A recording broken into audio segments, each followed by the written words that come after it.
seharusnya tak seperti ini. Jadi ketika nanti dia dari awal atau dari dini sudah diperkenalkan, maka dia akan sangat berhati-hati dalam mengambil langkah.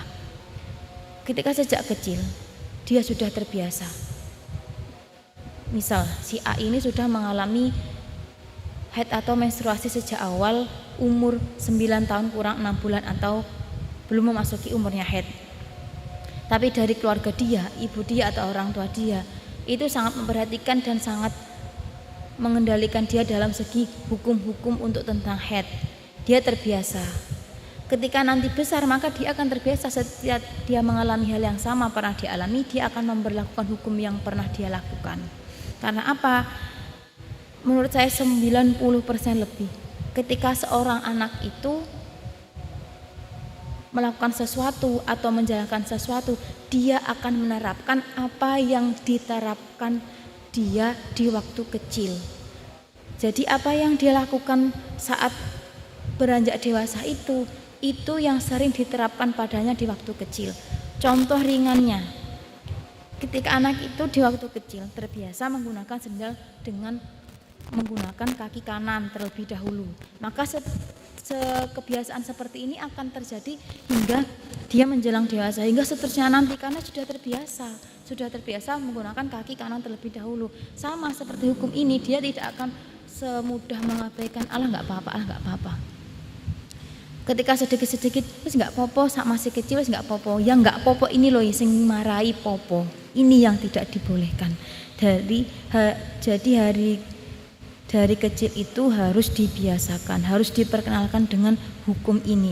Maka ketika dia dari kecil dia sudah dikenalkan dengan hukum syariat, hukumnya haid seperti ini itu dosa, ini itu haram, hukumnya kamu harus tetap sholat seperti ini.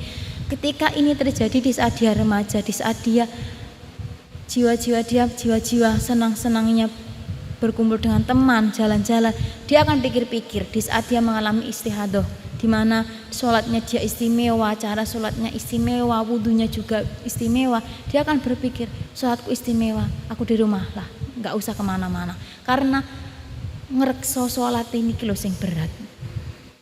Tapi ketika dari kecil dia terbiasa dimaklumi, wis nggak apa-apa, kita berusaha terbiasa dimaklumi. Terlalu dimaklumi ini yang akan menjadikan dia mendirikan hukum sendiri karena terbiasa dimaklumi. Rukhsah itu ada catatan dan ada aturan, nggak semua hal itu bisa dirukhsah atau bisa diberi keringanan. Jadi menurut saya pengenalan hukum haid minimal dari kecil dia sudah dikasih tahu. Haid itu apa yang harus dilakukan, apa yang harus dijalankan, apa yang harus dihindari.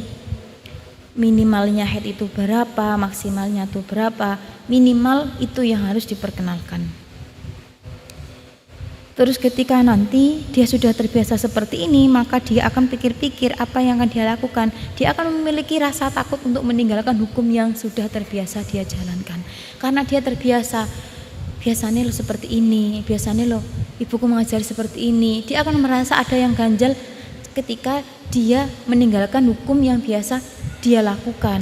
Dia akan mempunyai rasa takut, ini nggak boleh, ini hukumnya dilarang. Ketika dia sudah terbiasa melakukan hukum dengan benar. Tapi ketika dia terlalu dimaklumi, itu akan menjadikan dia seperti itu. Lama-lama akan mendirikan hukum sendiri. Allah nggak apa-apalah sedikit, Allah nggak apa-apa. Itu seputar tentang haid dan pengenalan haid dan cara menyikapinya. Untuk yang selanjutnya, pembahasan pada nama-nama haid. Nama-nama haid itu banyak. Kalau untuk secara syarak atau secara hukum syariat, haid itu memiliki 15 nama. Kalau di umum itu biasa disebut dengan menstruasi atau datang bulan atau PMS seperti itu. Kalau secara syarak itu ada 15. Asmaul haidi utawi pira-pira jenenge haid iku khamsata asyara, ana 15 apane isman arane. Jam'ahan ngumpulake ing khamsata asyara, ba'duhum ing sebagiane khamsata asyara qailan hale ucapan. Lil haidi iku kedue haid asratu asmain utawi 10 jeneng, wa khamsatuha lan 5 asma. haidun rupane het apa mahidun mahet mahodun lan mahot tomsun lan tomsun ikbarun lan ikbar tomsun lan tomsun arakun lan arakun farokun lan farokun ma'adan sartani adan dohikun dohik darsun darsun dirosun lan dirosun nifasun lan nifasun Qur'an lan Qur'an iksorun lan iksorun. Nama-nama haid itu ada 15 yang mana dikumpulkan pada bait-bait yang telah saya bacakan. Yang pertama itu ada biasanya disebut dengan haid, mahed, mahot, tomsun, ikbarun, arokun, farokun, ada dohikun, darosun, nifasun, Qur'un, iksorun. Ini hanya sekedar pengetahuan saja. Nama-nama haid niku ada banyak.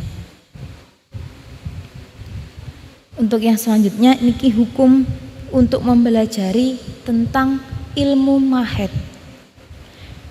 Yajibu wajib alal mar'ati ing atase wong wadon apa anta ta'allama yen to bibinahu sapa al mar'ah ma ing perkara tahtaju kang butuh sapa mar'ah ilaihi maring ma min ahkamil haidi saking nyatane pira-pira hukume haid wan nifasi lan nifas wal istihadati lan istihadah fa ingkana mongko lamun ana sapa zaujuha bojone mar'ah iku aliman wong kang pinter lazimahu mongko wajib ing zaud apa taklimuha ngulang ing mar'ah.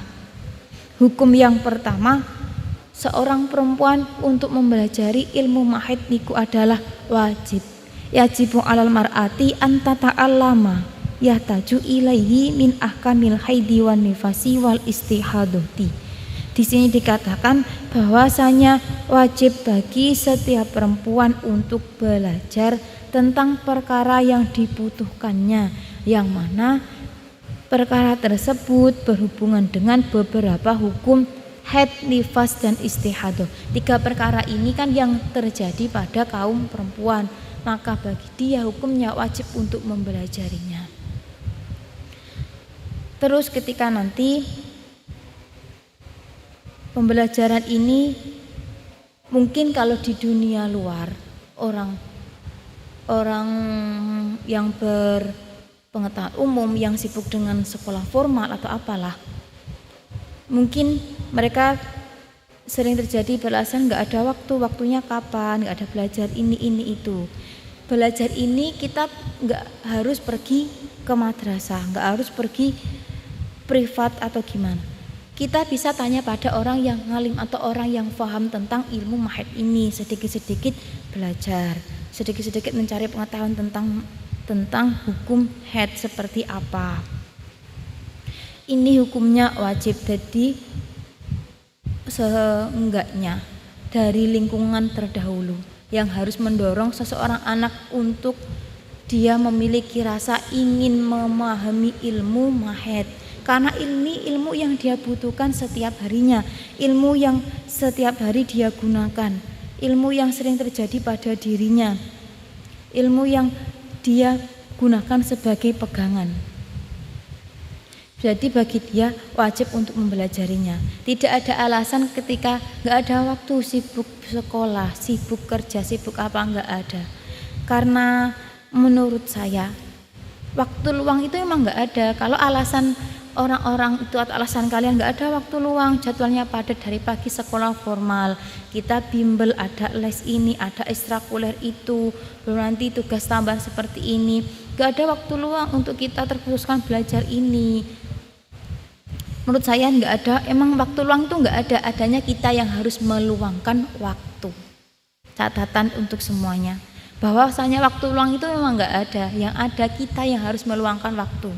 Contoh, kita mau mengerjakan tugas sekolah atau mengerjakan pekerjaan rumah, mengerjakan usaha kalian semua atau bisnis kalian. Kita menunggu waktu luang yang nggak ada. Ini saling beruntun, mengerjakan tugas rumah, bisnisnya, misal bisnis online-nya, tugas kuliah, tugas apa. Kita menunggu waktu luang ini nggak ada. Pasti kalian yang meluangkan waktu.